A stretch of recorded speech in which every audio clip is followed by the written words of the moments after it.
Hey guys, it's Tristan here, and we're back again for another YouTube video.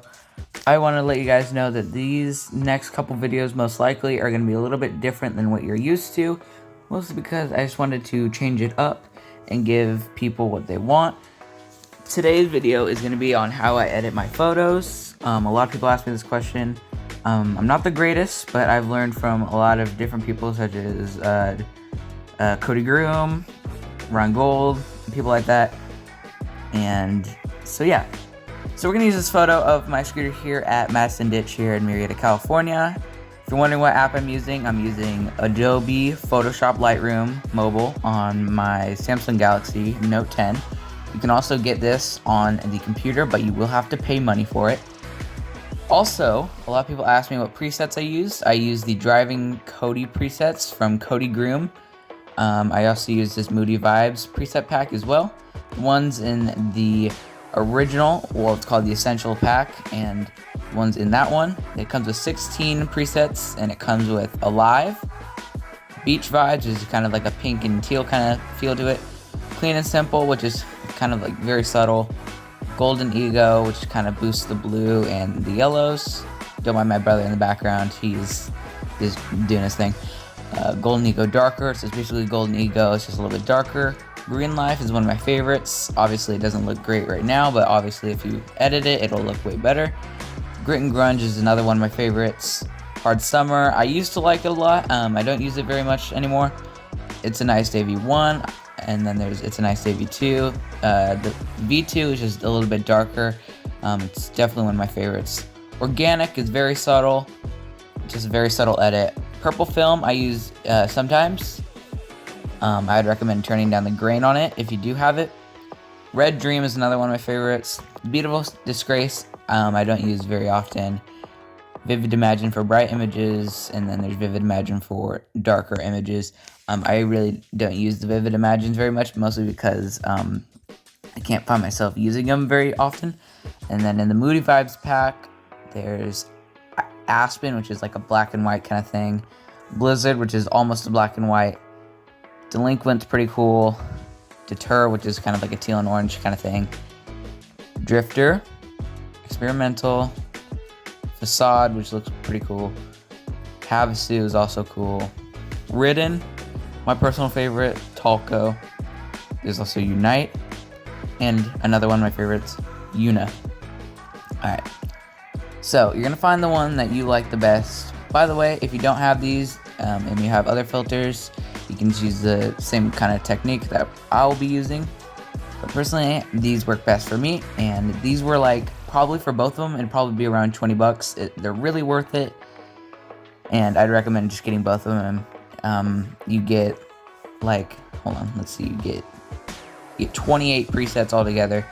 So the one we're going to be using for this is Talco, but before we choose our preset, we're going to go here and to the crop option, click on that, click straighten, and it's already perfectly straight, so that's good. We're going to click the lock button and make it unlocked, and we're going to use a photography technique known as rule of thirds. And basically what rule of thirds is as you can see, there are third lines, and basically a third line is, so the photo is split up into thirds, and basically you want to take one of these intersections and put it on your main subject, which for us is the scooter. And basically what we're going to do is just bring this point right here, the one that I'm moving right here on the right, to the top middle of the bar. And so then we're going to pull this up a little bit, bring this, and then pull this down maybe a little, pull this over, then perfect. It's very subtle, but it works. Then we're going to go back to our presets. I'm going to go into Moody Vibes because I personally like these and I just got them yesterday. I'm going to go to Talco, which is my personal favorite. Click the check mark button, go into color here. And I shot this photo in a raw profile. And if you don't shoot it, you'll only be able to see as shot, auto, and custom. But if you do shoot it in raw profile, you'll be able to see all these. And most likely you're going to shoot it in a raw profile. If you don't, just kind of adjust it to your liking. But for us, we shot this photo in the shade, so we're going to click the shade option, and it just kind of adjusts that for you. Then we're going to click on the auto enhance button, which is next. Well, it's on the left side of this sun button. So we're going to click on that. It'll just kind of do something for you. And then it usually doesn't look too good.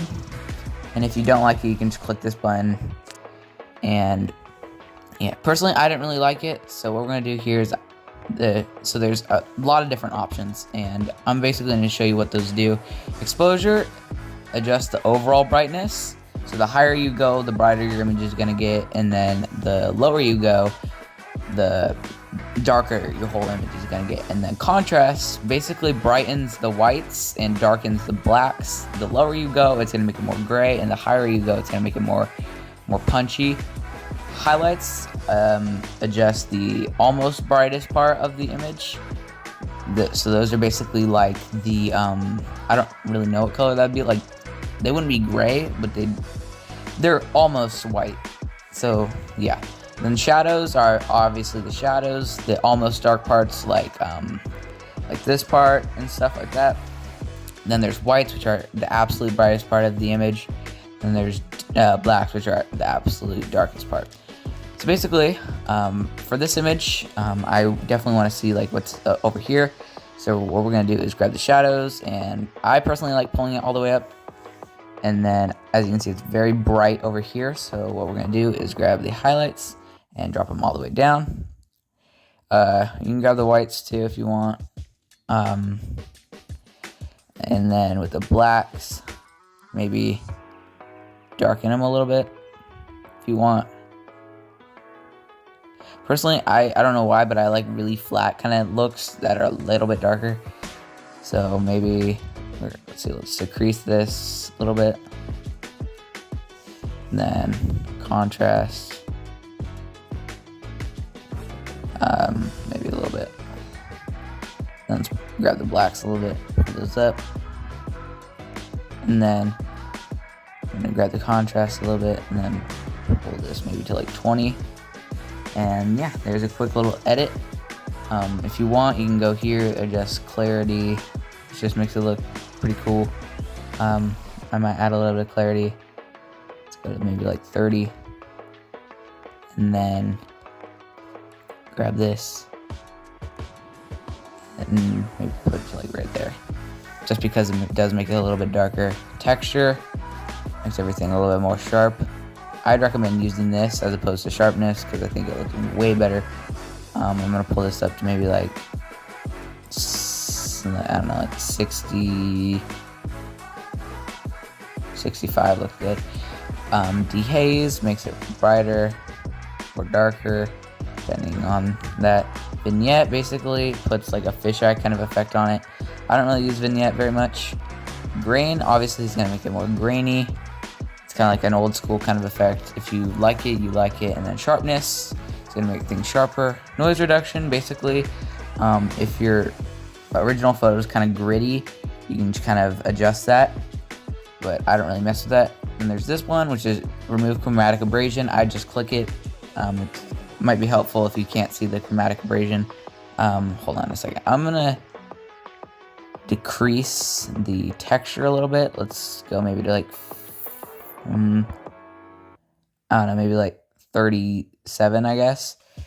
And then let's decrease the clarity to like, I don't know, like, hold on, let's go to like 17. That looks good. Okay, let's bring the texture to like 40. All right, there's a quick little edit. Then you're gonna click this button right here with the 3 dots, and that's the share button. Click the export as button. For file type, I usually do JPEG. Dimensions, largest available dimensions. Quality is 100% always, just so you get the highest quality out of your photo. Then you're gonna click on the more options button right here. Just leave this alone. You can adjust the file naming if you want. Then there's output sharpening. You can either do none, screen, glossy paper, or matte paper. I usually just do screen. Then amount, you can do low, standard, or high. I usually just leave it on standard. Color space, just leave it on sRGB or whatever you shot the original photo in. Then you're gonna click this check mark right here. Wait for the photo to export. Then once it's done, click the OK button. And yeah, that's basically how I edit my photos. If you guys have any questions down below, please comment them down below. Also, if you guys want more tutorials like this, also comment them down below. If you guys don't like these tutorials, again, comment them down below. Follow me on Instagram at Tristan Keener. It's in the link in the description. Hope you guys have happy holidays, Merry Christmas, Happy Hanukkah, Happy Kwanzaa, and a Happy New Year. Hopefully 2021 is a better year. But anyways, I'm out. Later.